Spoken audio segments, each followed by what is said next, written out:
In January 2022, a man dressed in a bucket hat, sunglasses, and 2 scarves entered a private medical clinic. In 4 minutes, he left the clinic. Hours later, a man was found dead inside. Despite abundant surveillance footage, shell casings at the crime scene, and even the hat left behind by the perpetrator, the case turned out to be far more complicated than it first seemed. Identifying the killer was nearly impossible. This happened in Oahu, a small town in the Lulu district of Hawaii, located on the north shore of Pearl Harbor between Middle and Western Bays. In the past, there had been a sugarcane plantation here, but now it was home to about 40 people. A few minutes away, there's a picturesque beach. The morning of Thursday, January 13, 2022, was warm and clear. Wauhtang had managed his alternative medicine clinic for nearly 20 years. The evening before, he had told his mother he was coming for dinner, which she had prepared, but he never showed up. When Lily arrived at the clinic, she saw her son's white pickup truck parked by the door. She entered through the back door, which was open. Wauhtang immediately called emergency services, but in shock she couldn't help him. It was already too late. The first officer to arrive at the crime scene was Honolulu Police Officer John Minter. On the office floor he found a spent .22 caliber shell casing. Later, 2 more shell casings were discovered, one near the body. The cause of death was a gunshot to the head, with at least 4 shots fired. It was a brutal yet quick murder, and the multiple shots to the face suggested the crime was personal. Moreover, around $4,000 in large bills was found near the body. If the killer knew about the money, they clearly weren't interested in it. The murder seemed personal, despite its cold and calculated execution. John Wauhtang, the victim, was unmarried and had no children. However, he had a very strong family bond and loyal friends. He was especially close to his mother, Lily, and was a loving uncle to his sister's children. John loved the ocean and everything related to it, fishing, surfing, and paddling. After receiving a master's degree in Chinese medicine and acupuncture, he opened and ran his own acupuncture clinic. His friends spoke of him warmly, and over 20 years of working with Wauhtang, there had never been any signs of potential suspects. John was well respected, and no one could think of a motive for his murder. Investigators began piecing together the timeline from the evening before his death. After studying John's last phone calls and movements, 2 phones were found on his desk. Both belonged to John, one of which was inactive and only worked when connected to Wi-Fi. As it turned out, this phone was used exclusively for playing Pokemon Go. The game was open on the Wi-Fi phone at 5:40 p.m. the evening before the murder, and remained open until 8:45 p.m. when the battery died. It's unclear if John had been playing the game actively for 3 hours, or if he was murdered while engaged in it. John's mother, Lily, told investigators that the last time she heard from her son was shortly after 6 p.m. He sent her a message from his main phone saying he would come for dinner, but he never arrived. After 6:18 p.m., there was no further activity on his phone. Taking this timeline into account, the police gathered footage from nearby surveillance cameras. In the video, just before 6 p.m., a white Silverado pickup truck with Hawaiian license plates was seen turning north on Uhudipa Street. After several quick turns, the truck disappeared from view. Shortly after, a person got out of the truck and walked towards the clinic. This individual was dressed in a light bucket hat, dark sunglasses, and a scarf covering his head and neck, holding a brown bag. At 6:16 p.m. he entered John's office, the exact same time the last activity was recorded on the phone. Just 48 seconds later, this person exited the building. No one else entered or exited the clinic until 8 a.m. the following morning when Lily arrived.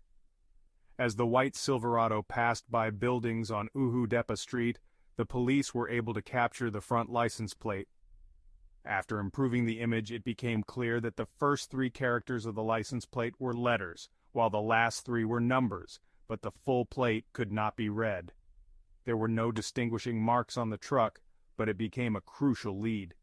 The police began searching for similar Silverado pickups and found 53 registered in Hawaii, built between 2014 and 2016, with plates that matched the general description.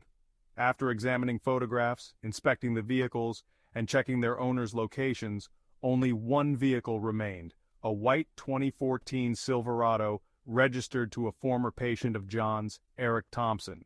Eric, a successful construction business owner, had sought treatment from John years ago for carpal tunnel syndrome. This was the only link between them. Eric, married to his high school sweetheart, had a young daughter. He didn't seem like a typical suspect. Why would a young contractor have a motive to kill someone who had helped him with his pain? However, when investigators looked through John's phone records, they found thousands of text messages, over 5,600, exchanged between Joyce and John in just 1 month. Their messages were explicit, with nude photos, videos, and intimate conversations. Their romantic relationship had lasted a while, but abruptly stopped about 7 months before John's death, when Joyce's husband Eric discovered the affair.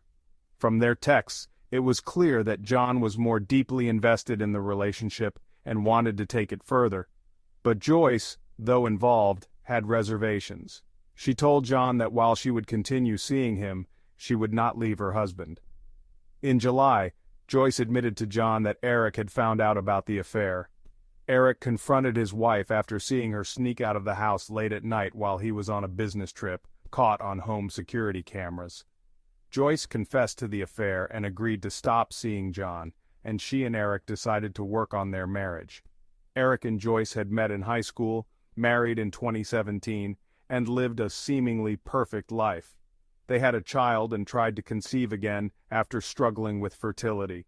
However, their marital bliss crumbled when Joyce began seeing John, and once Eric found out the family life he had built was shattered.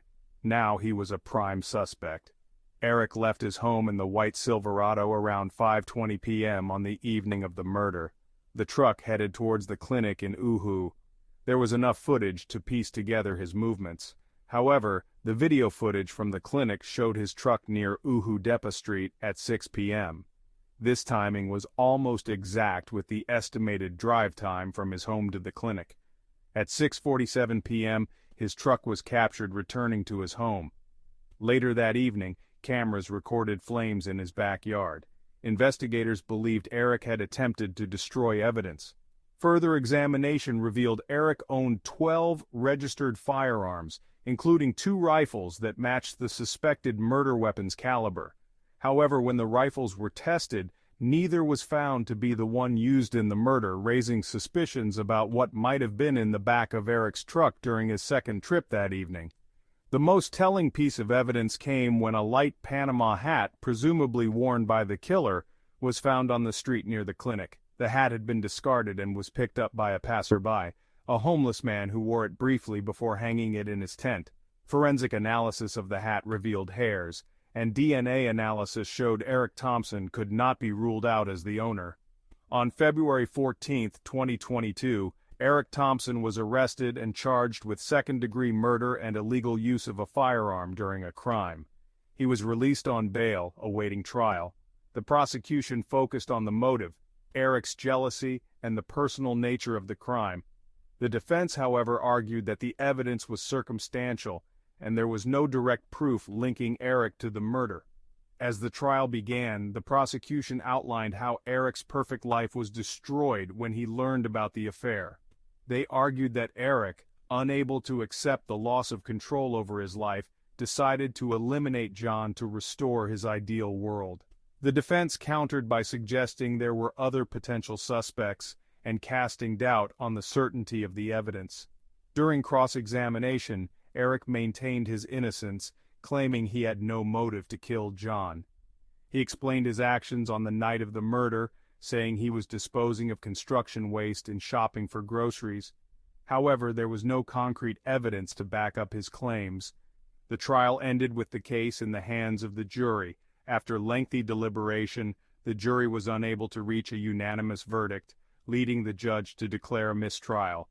Eric was free on bail, and his legal team hoped for a better outcome in the next trial. However, Joyce, exhausted by the ongoing trial and media attention, filed for divorce. Her lawyers presented new evidence, including recordings of her conversations, where she expressed doubts about Eric's innocence. This revelation sparked a public debate, with some seeing Joyce as trying to save herself and her daughter, while others viewed her as a manipulator. Under pressure, the prosecution decided to reopen the investigation. Thank you for watching.